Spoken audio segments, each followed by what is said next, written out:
Bonjour à tous, bienvenue sur la chaîne Captain Trading. Alors aujourd'hui on est le dimanche 6 mars et c'est l'heure de votre rendez-vous analyse technique et trading. Alors comme d'habitude on va essayer de voir ensemble de déchiffrer les marchés. Alors évidemment on essaye de le faire de façon la plus claire possible, tout simplement de façon à pouvoir anticiper nos réactions en fonction des différents scénarios. Cette semaine on va focus beaucoup sur le Bitcoin, tout simplement c'est lui le leader, c'est lui qu'il faut regarder en premier. Et ensuite, on va se focaliser sur une crypto que j'ai repérée qui semble être dans une configuration déterminante. Enfin, on ira faire un tour sur le coin des commentaires. Je vous rappelle que chaque semaine, je vous invite à commenter une crypto et c'est celle qui reçoit le plus de commentaires sur laquelle je fais une analyse. On va d'abord regarder le Bitcoin. C'est excessivement important de regarder ce Bitcoin tout simplement parce que principalement, sachant que c'est lui qui a le plus gros market cap, c'est lui qui détient la majorité des parts sur ce marché, donc c'est lui qu'il faut regarder. Généralement, il se porte bien, le reste des cryptos a plus de chances de bien se porter.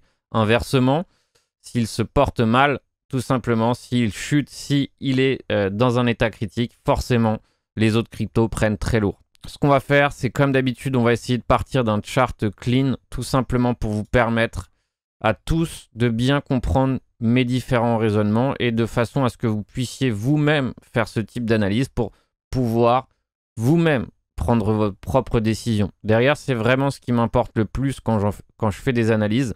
C'est absolument pas que vous fassiez comme moi, mais c'est de vous inculquer un raisonnement, de vous inculquer à tout simplement avoir vos propres raisonnements. Parce que bien que je mets certains scénarios en avant, parce que je les estime comme mes scénarios favoris, entre guillemets, ça ne veut pas dire que derrière, je ne suis pas prêt pour d'autres scénarios. Je ne suis pas prêt pour, par exemple, le point faible. Qu'est-ce que j'appelle le point faible? Tout simplement le scénario qui me fait le moins plaisir, celui sur lequel je suis susceptible d'être perdant si je ne suis pas prêt. Qu'est-ce qu'on va commencer? On va commencer cette analyse ici avec l'analyse des niveaux clés et ensuite on partira sur les différents scénarios en fonction des niveaux. Alors tout d'abord, il y a des niveaux qui me sautent aux yeux, d'accord? C'est très important de les mettre dans son chart et c'est pour ça que je les ai dans mon chart. Alors, par exemple, un niveau qui saute aux yeux en monthly, c'est tout simplement ici le haut de janvier, d'accord? Le haut de janvier est déterminant. Donc je vais le noter. C'est très bien de l'avoir en rouge parce que généralement dans mon code couleur, je mets du rouge pour les résistances. Autre niveau, à vue d'œil, me saute aux yeux. Alors j'aime bien marquer les niveaux qui me sont pour moi les plus faciles à identifier. C'est-à-dire que réellement, on doit avoir ça très rapidement. On doit comprendre, on doit voir s'il y a eu des réactions ou non sur ces niveaux. Alors deuxième niveau qui me saute aux yeux, par exemple, c'est ici les 45-46 000. Alors il faut savoir que même si je trace une ligne, c'est jamais complètement une ligne, mais bien une zone. Et pourquoi j'ai pris par exemple cette zone? Si on regarde ici, on a un bas monthly, on a une clôture monthly, et ici on a presque un haut clôture monthly. Donc si par exemple on prend une zone, comme ça derrière on verra que ça embarque de plus en plus de niveaux, on voit bien ici que cette zone, ou par exemple celle-ci c'est une clôture, un bas, clôture et un haut de bougie. Vous voyez que directement, en ayant établi cette zone, on voit bien ici que c'est la zone de résistance la plus importante. Une fois qu'on a bien déterminé un peu les zones de résistance, on doit déterminer les zones de support. D'accord? C'est évidemment comme ça qu'on fait habituellement. Alors, je suis parti du monthly. Pourquoi? Parce que une résistance monthly a forcément bien plus de valeur qu'une résistance 4 heures, 1 heure par exemple. Donc derrière, on va voir que ces résistances vont derrière se confondre certainement avec des résistances 4 heures, des résistances 1 heure, des résistances daily, etc. C'est normalement la logique. Donc, quel est l'autre niveau qui me saute aux yeux? Où est-ce que je peux englober le plus de niveaux? Alors, tout simplement ici. D'accord? Pour moi, ici, ça me saute aux yeux. C'est ce haut de décembre. D'accord? Le haut du mois de décembre représente ici un support clé. Décembre 2020. On voit ici plusieurs bas de bougie. Et donc, pour moi, finalement, c'est vraiment le niveau qui est le plus de sens. Alors maintenant que j'ai déterminé ce niveau, évidemment, il y a d'autres niveaux beaucoup plus critiques, beaucoup plus bas, par exemple, comme celui-ci. etc., etc. D'accord? Donc, généralement, vous savez, je vais niveau par niveau. Pourquoi? Parce que finalement, avant d'aller à 12 000 ou 13 000 $, d'abord, il doit passer par les 30 000 et il doit passer par les 20 000. C'est pour ça que je préfère toujours y aller niveau par niveau plutôt que de faire des prévisions sur 4 niveaux finalement avant même que le premier soit franchi. C'est comme ça que, en tout cas, que je procède. Alors, autre niveau monthly important, et pour moi, c'est par exemple les 37 000. D'accord? 37 000 est un niveau important. On a une clôture, un bas de bougie et presque une clôture monthly sur ce niveau. Donc, c'est aussi un niveau important. Alors ça, c'est vraiment les niveaux monthly les plus déterminants, les plus importants. Alors maintenant, on va se diriger vers du weekly. J'aime beaucoup les bougies weekly tout simplement parce qu'elles sont très significatives, d'accord? Une semaine représentée sur une seule bougie est tout simplement extrêmement important, tout simplement parce qu'on a des choses très clean qui se dessinent et dans ces cas-là, ça devient beaucoup plus facile d'interpréter des messages. On voit par exemple maintenant que le niveau monthly des 37 000, on le voit assez bien ici avec une clôture weekly qui se fait ici. On a la clôture de la semaine dernière qui se fait ici. Et du coup, on a pas mal de niveaux ici qui convergent. Par exemple, si je tire un peu plus, on voit que j'arrive à regrouper encore plein de niveaux ici sur les 37 000. Donc 37 000, niveau déterminant, niveau important, qui jusqu'à là a permis de retenir le prix plusieurs fois. Alors, qu'est-ce qu'il faut comprendre? Qu'est-ce qu'on doit interpréter? Qu'est-ce qu'on doit lire sur ces quelques semaines ici qui sont en train de se dérouler? Ici, très mauvaise bougie, donc bougie excessivement pas agréable. Donc évidemment, il reste toute la journée pour terminer. Mais globalement, ce genre de type de bougie n'est absolument pas bullish. D'accord? Il faut savoir que ce type de bougie est normalement évidemment très baissière. Alors évidemment, on laisse la journée se profiler, on laisse la clôture se dessiner. Mais globalement, c'est rien de très agréable, d'accord? C'est-à-dire que si on pouvait conserver, si on s'était conservé un peu plus au-dessus, ça serait évidemment bien meilleur signe pour le Bitcoin et les cryptos. Dernier niveau clé que j'estime être une zone, on va dire que c'est celle-là, d'accord? Cette zone ici des 34 000, 32 500, d'accord? Ça, c'est la prochaine zone de support qui nous regarde. Et maintenant que j'ai fait ce travail, globalement, je sais à peu près tout ce qui m'attend, d'accord? Globalement, je sais où me localiser, je sais où est-ce que je préfère chercher des achats, je sais où je préfère chercher des longues, etc., etc. Vous voyez par exemple ici une petite convergence avec les 20 000 $ et la moyenne mobile 200, d'accord? Donc c'est forcément ici un niveau qui est important dans le sens où si réellement on s'écroule, on se casse la figure, forcément ici ça servira de résistance, de support et dans ces cas-là, ça sera forcément un niveau intéressant quoi qu'il arrive pour se placer sur du moyen terme. Maintenant, je me dirige vers le 3D. Pourquoi le 3D? Parce que le 3D, c'est la moitié d'une semaine. Et qu'est-ce qu'on a souvent en moitié de semaine? Pourquoi on utilise ce graphique? C'est parce qu'il est dit, d'accord? Entre guillemets, c'est il est dit. Alors, qui l'a dit? Pourquoi on l'a dit? Ça, c'est d'autres choses que je ne connais pas. Il est dit que 3 jours permettent d'avoir beaucoup plus de confirmation sur un franchissement de niveau. D'accord? C'est-à-dire que par exemple, bien qu'on ait une clôture daily sur un niveau, pour avoir une double vérification, entre guillemets, pour être beaucoup plus certain, généralement, qu'est-ce qui se passe? On attend 3 jours. D'accord? C'est ce qui est dit. Alors, vous voyez qu'aussi, on a une price action bien différente, si on observe, ici en 3D, de celle du daily. D'accord? On a beaucoup moins de bruit ici en 3D. Donc, c'est aussi intéressant pour regarder, pour avoir des charts encore plus clean et pour, du coup, comprendre encore mieux où est-ce qu'on est. Alors vous voyez qu'actuellement ici la moyenne mobile 200 est en train de servir très bien de support, d'accord? C'est-à-dire qu'en 3D jusqu'à présent, c'est-à-dire depuis le mois de janvier, le 22, ici on voit que la moyenne mobile 200 tient le prix, d'accord? Ici belle clôture au-dessus, clôture au-dessus, clôture au-dessus, clôture au-dessus, d'accord? Donc évidemment là on est extrêmement proche de cette moyenne mobile 200 et on est extrêmement proche de cette zone de prix. D'accord, qu'on a déterminé ensemble, qui est le niveau clé des 37 500 $. Alors évidemment, qu'est-ce qu'on va faire? Est-ce qu'on va plutôt chercher, on va dire, des achats entre guillemets sur ce genre de zone, ou on va chercher des ventes? Quoi qu'il arrive, j'irai pas chercher de vente. D'accord? C'est-à-dire qu'actuellement, on a une zone clé support mêlée avec une moyenne mobile, mêlée avec un niveau macro. Personnellement, en termes de localisation, j'irai pas chercher un short. Alors, est-ce que j'irai chercher un long? Alors évidemment, plus ce niveau est attaqué, plus il faiblit. Et donc plus si je longue, j'ai de chances de tout simplement me faire stopper.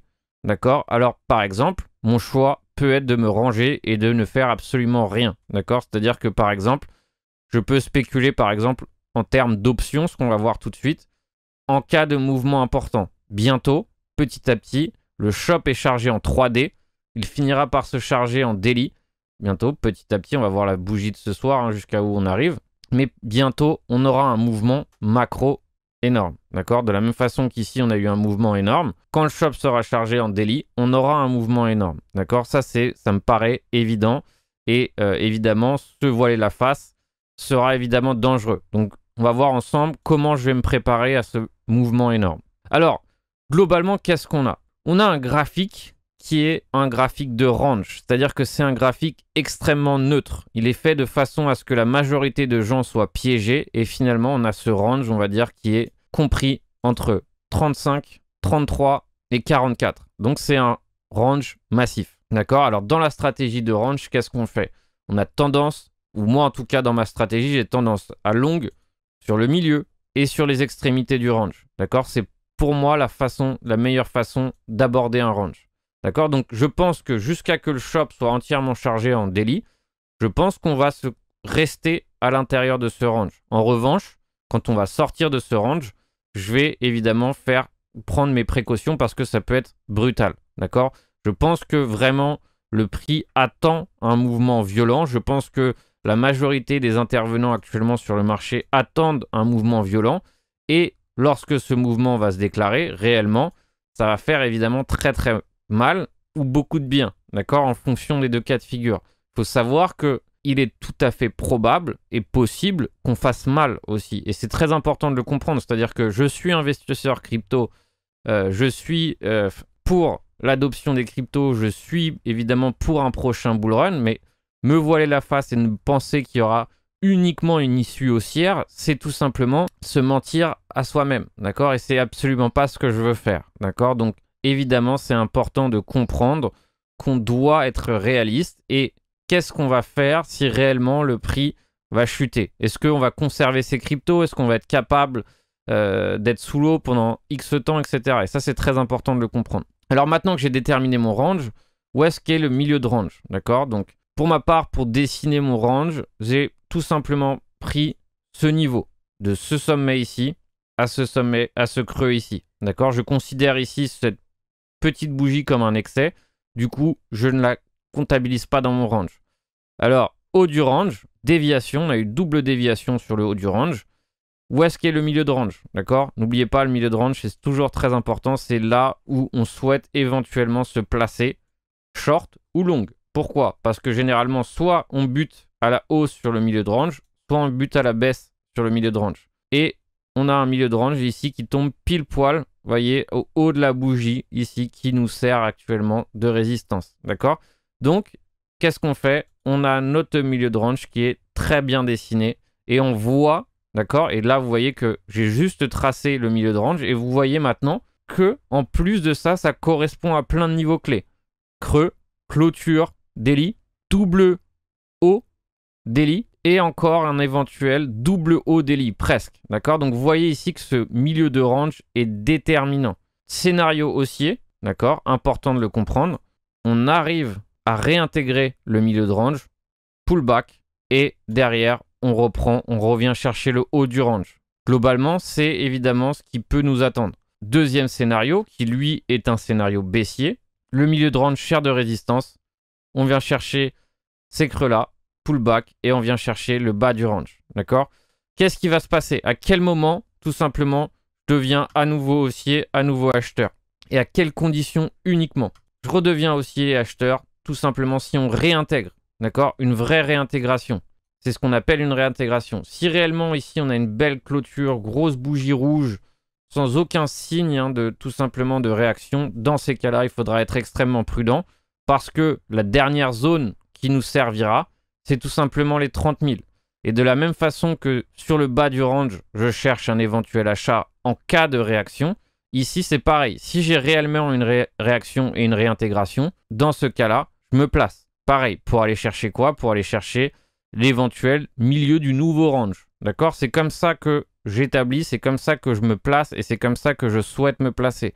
Pour l'instant, on est dans un range, on doit comprendre que le but du range est tout simplement de prendre l'argent d'un maximum d'intervenants. À quel moment on commence à se méfier, ou en tout cas, il est sûr qu'il faut se méfier, c'est si réellement ici, on a un shop chargé en daily. Comme éventuellement la baisse nous pend au nez, il y a un moyen aussi efficace, tout simplement, de ne pas avoir peur de cette baisse, d'accord? Et il faut savoir que de la même façon que je spécule sur un éventuel nouveau bull run, et dans ces cas-là, si par exemple le bull run reprend, en plus d'avoir des positions sur le Bitcoin ou sur d'autres cryptos, eh bien j'en profiterai.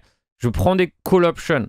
Mais de la même façon que je prends des call options long terme, je prends aussi des put options long terme. Tout simplement, pourquoi? Parce que si réellement, ici, on chute, on casse le support, est-ce que j'ai réellement envie de regarder le prix chuter, perdre plusieurs milliers de dollars sans être impliqué, sans même avoir une protection, sans même tout simplement être prêt pour cette éventualité? Alors évidemment, non. D'accord? C'est pour ça que je prends des put options. Quel est l'avantage des put options? D'accord? Et ça, c'est très important de le comprendre. C'est que lorsqu'on se place sur un put option, on connaît son risque et on évalue un reward. D'accord? Mais derrière, qu'est-ce qu'on cherche? On cherche évidemment des risques to reward asymétriques. C'est-à-dire qu'on cherche à risquer peu pour gagner très gros. D'accord? Et c'est ce qu'on va voir ensemble dans ma stratégie put option long terme. Pour comprendre ensemble la stratégie option put option, on va voir ensemble tout simplement quel type d'option je choisis et évidemment qu'est-ce que je risque, qu'est-ce que je gagne si je réussis ou tout simplement si réellement j'en ai besoin ou si réellement le prix chute énormément. Je me rends ici tout simplement sur celle du 24 juin. Comme vous pouvez le voir, j'ai aussi des longues. Tout simplement parce que l'un comme l'autre, je les garderai. D'accord? Si réellement ici, le prix ne fait que chuter jusqu'au 24 juin, c'était prévu dans mon plan, je perdrais l'argent que j'ai investi dans ces options. Mais derrière, je le savais que derrière, si mon plan ne se déroulait pas correctement, derrière, j'allais forcément perdre ce que j'ai risqué uniquement. Alors de la même façon, je me dirige sur les put options Bitcoin et tout simplement, dans ces cas-là, je veux effectuer le même type de stratégie. Alors par exemple, on voit qu'on est actuellement à 38 310. Donc, je préférais tout simplement me tourner sur des put options qui sont proches du prix actuel. Alors évidemment, j'ai deux choix. 40 000, 35 000 ou éventuellement 30 000, etc. Alors vous voyez qu'il y a une différence de prix. Alors évidemment, c'est à moi de choisir l'équilibre tout simplement dans la différence de prix. C'est-à-dire que soit je prends une option chère et dans ces cas-là, par exemple, j'ai plus de chances de gagner, d'accord, mais elle me coûte plus cher. Ou soit je prends par exemple une option qui ne me coûte pas cher et derrière que si elle se met en place, et forcément les gains sont énormes. Alors par exemple, on va voir si on prend une option à 30 000 $ et une option à 25 000. On va voir la différence. Pour ça, comme d'habitude, je me rends sur le Strategy Builder et on va voir ensemble qu'est-ce que ça me rapporterait d'investir dans des put options pour juin, donc qui vont clôturer dans 111 jours, au prix d'exercice de 25 000 et de 30 000. Alors, une me coûte 1900, d'accord? Ça veut dire que si je vise l'option dans sa totalité, c'est-à-dire ici c'est 1000 unités, d'accord? Si je vise les 1000 unités, ça me coûte 1900. Alors, qu'est-ce que ça veut dire? Ça veut dire que si je perds, si l'option ne se met pas en place, si mon trade ne se met pas en place, je perds 1900. Est-ce qu'on peut prendre 100 unités? Oui. Alors, dans ces cas-là, qu'est-ce que je perds? Je perds 190. Est-ce que je peux prendre 10 unités? Oui. Dans ces cas-là, qu'est-ce que je perds? Je perds 10. D'accord? C'est très important. Dans ces cas-là, je perds 19. Donc, on va voir la différence en achetant ici, par exemple, les 1900 et en achetant ici les 800 qui représentent le prix d'exercice de 25 et de 30 000. Et derrière, on va évaluer notre gain en cas de réussite. C'est ça qu'on fait en trading. C'est ça qu'on fait éventuellement en étant utilisateur d'options. On cherche à évaluer son risque et puis son gain. Derrière, si on voit que le risque par rapport au gain est intéressant, c'est là qu'on se place, par exemple. Ici, je mets 1000 unités tout simplement pour voir un contrat dans sa totalité. On est toujours dans le sens de l'achat. Lorsqu'on achète un put option et qu'on vise la baisse, on est dans le sens de l'achat put. Ici, 1000 unités pour les 25 000 $ de prix d'exercice. Et derrière, on va voir ensemble en cliquant ici sur Payoff Chart à quoi ressemblerait notre courbe de gain. Voici du coup une courbe exponentiellement asymétrique. D'accord? C'est-à-dire que globalement, plus le prix chute et plus finalement la violence de ma courbe de gain prend forme. Alors vous voyez bien ici que en risquant 2750 $, d'accord, parce que j'ai pris le prix d'exercice de 25 000 et celui de 30 000 à la fois, donc j'ai pris 2 contrats options. Donc dans ces cas-là, je m'expose sur les deux. Donc j'ai un double trade, on va dire.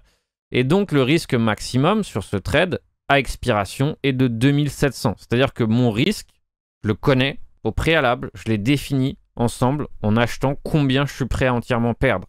Derrière, c'est ce que je suis prêt à entièrement perdre à expiration. Si par exemple je vois que le prix du Bitcoin explose sur les 45 000, commence à franchir la barre des 46 000 $, etc., peut-être qu'éventuellement je peux revenir sur ce plan. Et dans ces cas-là, ne pas perdre la totalité. Mais bref, si réellement le prix chute, on va voir ensemble combien je peux gagner si par exemple le prix va chercher les 20 000 $, qui est le support qu'on a défini ensemble. D'accord, le support un peu le plus lointain, mais qui est un niveau probable en termes d'attente. Par exemple, on voit que dans ce cas de figure, je passe à 13 000 $. D'accord? Si on vient chercher les 22 000, ici, je passe à 12 000 $. Si je viens chercher la barre des 20 000, ici, par exemple, je passe à 13 000 $. Donc, vous voyez ici que, tout simplement, c'est un risque to reward asymétrique. Si réellement on continue de chuter, n'oubliez pas, votre option va continuer d'être en gain. D'accord? Il n'y a pas de limite. C'est-à-dire que si réellement, par exemple, on vient chercher la barre des 10 000, évidemment, vous faites un gain monstrueux. Alors, qu'est-ce que je fais dans ce type de conditions? Tout simplement, je garde mon trade jusqu'à arriver sur certains niveaux clés. On a vu, par exemple, qu'un niveau clé ici, c'est 30 000 $. Alors, éventuellement, je peux décider de prendre quelques profits sur les 30 000 $. Je peux décider de prendre des profits sur le prochain support, qui est, par exemple, les 20 000 $. Et ensuite, de laisser courir le reste au cas où ça fonctionne. Mais vous voyez qu'ici, par exemple, si réellement le prix chute, derrière, évidemment, ça sera tragique, hein, on va dire, entre guillemets, pour mon portefeuille, tout simplement parce que j'ai pas mal d'investissements. Mais derrière, ce gain-là permettrait de couvrir une partie de mes pertes sur l'ensemble. D'accord? Et derrière, vous voyez qu'ici, ce scénario tragique, vous en bénéficiez favorablement, tout simplement parce que vous y étiez prêt. C'est ça que je fais pour me préparer. Et c'est ça que je suis en train de faire pour me préparer à l'éventuelle baisse. Donc tout simplement, je vous invite à vous rendre du coup sur Delta, qui est la plateforme que j'utilise maintenant pour les options. Donc comme d'habitude, je vous invite évidemment à utiliser le lien du CAP, tout simplement pour soutenir la chaîne. Et derrière, évidemment, vous bénéficiez aussi de moins 10% sur vos frais. Donc j'espère que ces explications étaient claires et limpides. Mon objectif, j'étais un peu longuet sur cette mise en place, tout simplement parce que j'ai pris le temps de bien vous expliquer. Et si je prends le temps de bien vous expliquer, c'est de façon à ce que vous puissiez comprendre ce que vous faites. Je vous rappelle, hein, comme d'habitude, que vous pouvez nous rejoindre sur Discord, où derrière, évidemment, j'essaye tout simplement de mettre en place une mini-école, une mini-formation continue pour l'ensemble. C'est-à-dire que derrière, tous ceux qui sont dans ce Discord, je les éduque à ma façon de travailler le marché et je fais en sorte, évidemment, que la majorité progresse très rapidement et que cette majorité ait les outils nécessaires pour se développer eux-mêmes. D'accord? Je donne des outils. Derrière, chacun doit mettre son travail pour pouvoir tout simplement utiliser correctement les outils. Alors, on fait du swing, du scalping, on parle options, DCA, bref, il y a de tout sur ce Discord. Donc, évidemment, si vous aimez mon contenu, si vous appréciez ma pédagogie, si vous pensez tout simplement que ma méthode peut vous correspondre, évidemment, je peux que vous encourager à rejoindre l'embarcation. D'accord? C'est dans ces moments difficiles sur les marchés que être en communauté, être en groupe, partager, s'éduquer, c'est tout simplement dans ce genre de moment que c'est le meilleur moment. D'accord? Donc rejoignez-nous évidemment si ça vous intéresse. Tous les détails sont dans la description tout simplement de la chaîne. On va maintenant continuer sur un graphique qui est extrêmement intéressant et qui est évidemment dans un moment fatidique, on va dire entre guillemets, et déterminant. C'est AVAX, d'accord? Donc AVAX, qui est une crypto que j'apprécie, je trouve que c'est tout simplement un très bon écosystème. Alors évidemment, le marché dans ce cas de figure, on n'a strictement rien à faire que ça soit un excellent écosystème. Il faut savoir qu'actuellement, les prix qui sont définis, c'est des prix qui sont définis par la peur et non pas par la qualité du produit. D'accord? C'est-à-dire qu'actuellement, il y a des projets qui certainement sont très bons, mais derrière, le prix en dit autrement. D'accord? Mais c'est par rapport aux conditions générales. D'accord? C'est très difficile pour le prix actuellement de performer si l'ensemble est en train de sous-performer, si l'ensemble est en train tout simplement d'être vendu massivement. Il faut savoir qu'il y a plein de gens qui ont acheté haut et derrière maintenant n'osent plus garder leur position, ont perdu leur conviction. Et donc c'est pour ça que derrière le prix, ça se fait ressentir immédiatement sur le prix. Qu'est-ce qu'on a sur Avax? On a par exemple ici un shop qui est extrêmement chargé en weekly. On a un shop qui est chargé extrêmement en 3D. On a un shop qui est extrêmement chargé en daily. D'accord? Donc en gros, tout simplement, on a un graphique qui est fatidique, d'accord? Donc on vient de passer sous la moyenne mobile 200 par exemple ici en daily. On est tout simplement sur un niveau clé qui est le niveau des 0,50 et il est préférable et important qu'on s'affranchisse des 0,50 bientôt et derrière on doit s'affranchir des 90 pour que réellement le shop se déclare à la hausse, d'accord? C'est-à-dire que pour que réellement le prix redevienne haussier, c'est les niveaux qu'on doit franchir. Réellement, d'accord? C'est-à-dire que ce type de configuration où on a un rejet et une clôture sous le niveau n'est pas un breakout, d'accord? C'est un fake out. Si réellement on commence à perdre les 70, les 63, derrière, avec un shop aussi chargé, il faut s'attendre à ce qu'on aille bien plus bas, d'accord? Qu'on aille s'attaquer par exemple à ces creux qu'on est déjà venu chercher une fois, le 24 juin, etc., etc. Et dans ces cas-là, on peut se retrouver sur des niveaux assez bas sur Avax qui seront, quoi qu'il arrive, d'après moi, des niveaux intéressants pour se placer en termes d'investissement. Comme vous pouvez le voir, ce graphique ressemble à pas mal de graphiques actuellement sur les altcoins et donc on doit surveiller ça de extrêmement près. D'accord? On doit ici réintégrer le pattern ici qu'on a tout simplement pour espérer revoir un graphique haussier. Alors il faut savoir que la majorité des cryptos actuellement sont dans ce type de configuration. Et comme vous pouvez le voir ici, par exemple, moyenne mobile 200 qui a été franchie. Si ici on perd ce niveau, derrière, il y a peu de chances, tout simplement, qu'on commence à réintégrer. Et tout simplement, ce niveau, si réellement on le perd, entre 73 et 78, nous servira tout simplement de résistance, d'accord? Et donc de point short.